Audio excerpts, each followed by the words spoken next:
उत्तराखंड का वीरान गांव और दो बुजुर्गों की दास्तान दुनिया का ध्यान खींच रही विनोद कापड़ी की फिल्म पायर। तो हेलो, वेलकम टू एजुबेन। तो आज की इस वीडियो में हम जानेंगे कि उत्तराखंड में बनी हुई एक फिल्म, इस फिल्म में कोई भी बड़ा कलाकार नहीं है। इसमें जो अभिनय किया है वो बुजुर्ग दंपति ने किया है, जिन्होंने कभी कैमरा भी फेस नहीं किया है। यूरोप के प्रतिष्ठित 28वें talent black knights international film festival में भारत की ओर से एकमात्र फिल्म पायर का चयन हुआ है। 19 नवंबर को फेस्टिवल में इसका प्रीमियर होगा। विनोद कापड़ी की यह फिल्म उत्तराखंड के एक बुजुर्ग दंपति की सच्ची कहानी से प्रेरित है। तो आइए जानते हैं फिल्म के बारे में कुछ बातें। फिल्म पायर की बात करें तो हिमालय की पृष्ठभूमि में रची बसी 80 साल के दो बुजुर्गों की इस अनूठी प्रेम कहानी में किसी पेशेवर अभिनेता ने काम नहीं किया है। लेखक निर्देशक विनोद कापड़ी ने जिन दो बुजुर्गों को इस फिल्म में कास्ट किया है, उन्होंने इससे पहले जीवन में कभी कोई कैमरा दिखा नहीं और न ही कोई फिल्म देखी थी।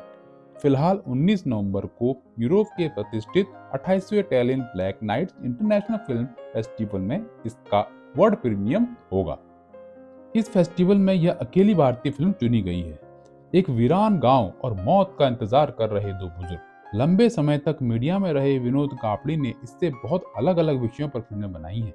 यह फिल्म उत्तराखंड में लगातार हो रहे पलायन के बाद वहां खाली हो चुके गांव, जिन्हें भूतिया गांव भी कहा जाता है, कि पृष्ठभूमि में एक बुजुर्ग दंपति की सच्ची कहानी से प्रेरित है। इन दंपतियों से विनोद 2017 में मुंशियारी के एक गांव में मिले थे। मृत्यु का इंतजार कर रहे इन दंपति को एक दूसरे के प्यार ने विनोद के दिल में ऐसी गहरी छाप छोड़ी कि उन्होंने ये फिल्म बनाने का फैसला किया।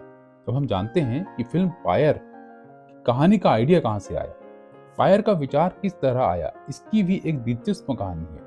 इस फिल्म के सह निर्माता और जाने माने लेखक अशोक पांडे बताते हैं कि मुंशियारी के नीचे गोविंद नदी बहती थी। उसके सामने एक और पहाड़ है, वहां से मुंशियारी दिखाई देता है।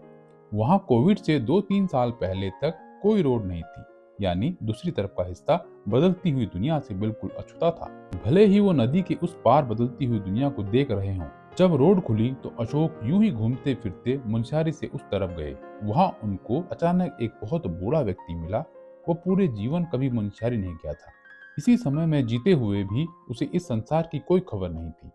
उससे जब अशोक पांडे ने पूछा कि इस समय किसकी सरकार है, तो उसने कहा, पहले तो इंदिरा गांधी की थी, अब पता नहीं किसी की है। बहरहाल एक ट्रैकिंग के दौरान अशोक के मित्र विनोद कापड़ी भी उन बुजुर्ग दंपति से मिले।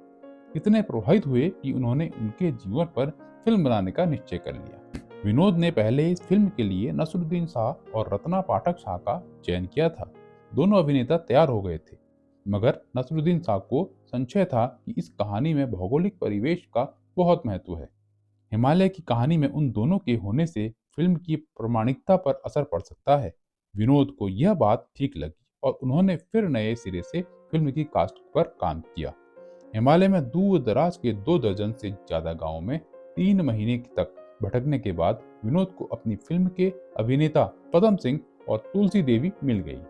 दोनों ही उत्तराखंड के पिथौरागढ़ जिले में बैरीनाग तहसील के रहने वाले हैं। पदम सिंह पहले भारतीय सेना में थे और रिटायरमेंट के बाद खेतीबाड़ी कर रहे थे, जबकि हीरा देवी घर में भैंस पालने और जंगल से लकड़ी और घास काटने का काम करती है। अब सबसे बड़ी मुश्किल ये थी कि दोनों ने अपनी जिंदगी में कभी भी कैमरे का सामना नहीं किया था। नेशनल स्कूल ऑफ ड्रामा के अनूप त्रिवेदी के मार्गदर्शन में 2 महीने तक चली वर्कशॉप के बाद दोनों कलाकार शूटिंग के लिए तैयार किए गए। अशोक पांडे कहते हैं कि इस फिल्म को बिल्कुल शुरुआत से बनते हुए देखना किसी तिल्स्म को घटते देखना था। कई जद्दोजहद से फिल्म की स्क्रिप्ट लिखी गई, उसे 1000 बार बदला सुधारा गया, एक एक डायलॉग पर कई कई दिन काम हुआ। हिंदी में अपने किस्म के विलक्षण गीतकार और जय हो जैसे गीत लिख चुके गुलजार ने पायर के लिए एक गीत लिखा है। विनोद ने बताया कि इस फिल्म में गीत लिखने के लिए गुलजार ने कोई पैसा नहीं लिया। उन्होंने कहा, यह फिल्म में मुझे सत्यजीत राय के सिनेमा की परंपरा दिख रही है, मैं इसके लिए कोई फीस नहीं लूंगा। विनोद ने कहा कि पायर को अभी भारतीय दर्शकों तक पहुंचने में वक्त लगेगा। टैलेंट फिल्म फेस्टिवल में वर्ल्ड प्रीमियर के बाद कम से कम 7-8 महीने तक पायर अलग अलग अंतर्राष्ट्रीय फिल्म समारोह में दिखाई जाएगी, जिसकी आधिकारिक सूचना समय समय पर जारी की जाएगी। उसके बाद ही कहीं ये भारत में रिलीज होगी। इसका सारांश देखा जाए तो ये जो फ़िल्म है, ये उत्तराखंड के एक ऐसे दूरगामी गाँव की है जो दुनिया से कट के रहा उन दंपति की प्रेम कहानी है जो एक दूसरे का साथ देते हैं और एक दूसरे का सहारा हैं।